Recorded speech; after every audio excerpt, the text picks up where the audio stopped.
આજે આપણે કાઠિયાવાડી સ્વાદ સાથે ભરેલા કંટોલાનું શાક બનાવીશું, જેને કંકોડા પણ કહેવાય. તો પહેલા આપણે મસાલા બનાવી લઈએ. તો તેના માટે ખાંડણીમાં અડધો કપ સિંગના દાણાને એડ કરી આ રીતે અધકચરો ભૂકો કરી લેવાનો. સાથે અડધા કપ ગાંઠિયાનો પણ ભૂકો કરી લઈશું, પણ જો તમારે મિક્સરમાં બ્લેન્ડ કરવા હોય તો તમે મિક્સરમાં પણ બ્લેન્ડ કરી શકો છો. સાથે જ ખાંડણીમાં લસણની કળી, આદુ, મરચાંને પણ વાટી લઈશું. તો હવે આદુ મરચાં આ રીતે વટાઈ ગયા છે. સાથે આપણે તેમાં મસાલા પણ કરી લઈએ. તો હળદર પાવડર, લાલ મરચું પાવડર, ધાણા જીરું પાવડર, સાથે સ્વાદ પ્રમાણે નમક, અડધી સ્પૂન વરિયાળી અને 1 સ્પૂન જેટલો ગોળ એડ કર્યો છે. સાથે અડધા લીંબુનો રસ અને થોડા ધાણા એડ કરી એકદમ સારી રીતે મિક્સ કરીશું.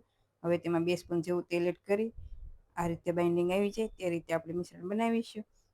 સાથે મેં 400 ગ્રામ જેટલા કંટોલા લીધા છે અને તેના બી અલગ કરી તેમાં આપણે ફિલિંગ ભરીશું અને ફિલિંગ ભરાતા જે મસાલો વધ્યો છે તે આપણે શાકની ઉપર એડ કરીશું.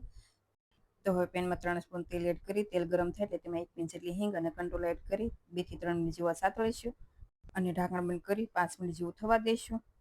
અને 5 મિનિટ જેવું થાય એટલે આપણે તેને આ રીતે ચલાવી તેના પર થોડું પાણી એડ કરી ફરી 7 થી 8 મિનિટ જેવું થવા દઈશું. એટલે કંટોલા છે સારા એવા કૂક થઈ જશે અને વચ્ચે વચ્ચે એકાદ વાર તમારે ચેક કરી લેવાના. તો હવે કંટોલા છે તે 80% જેવા કૂક થઈ ગયા છે. તો આપણે જે મસાલો વધ્યો હતો તે એડ કરીશું અને મસાલો એડ કરી એકદમ સારી રીતે મિક્સ કરી 2 મિનિટ જેવું સાતળીશું. અને હવે તમારે આ શાકમાં જેવી ગ્રેવી રાખવી એ પ્રમાણે પાણી એડ કરવાનું. અને આ શાક તમારે ડ્રાય રાખવું હોય તો આમાં જ તમે ડ્રાય પણ રાખી શકો છો. તો હવે થોડું પાણી એડ કરી ઢાંકણ બંધ કરી 5 મિનિટ માટે થવા દઈશું. તો હવે તમે જોઈ શકો છો શાક પણ એકદમ સરસ એવું કૂક થઈ ગયું છે. તો હવે ગેસની ફ્લેમ બંધ કરીશું અને આ રીતે ચેક કરી લેવાના. કંટોલા પણ એકદમ સારા એવા કૂક થઈ ગયા છે.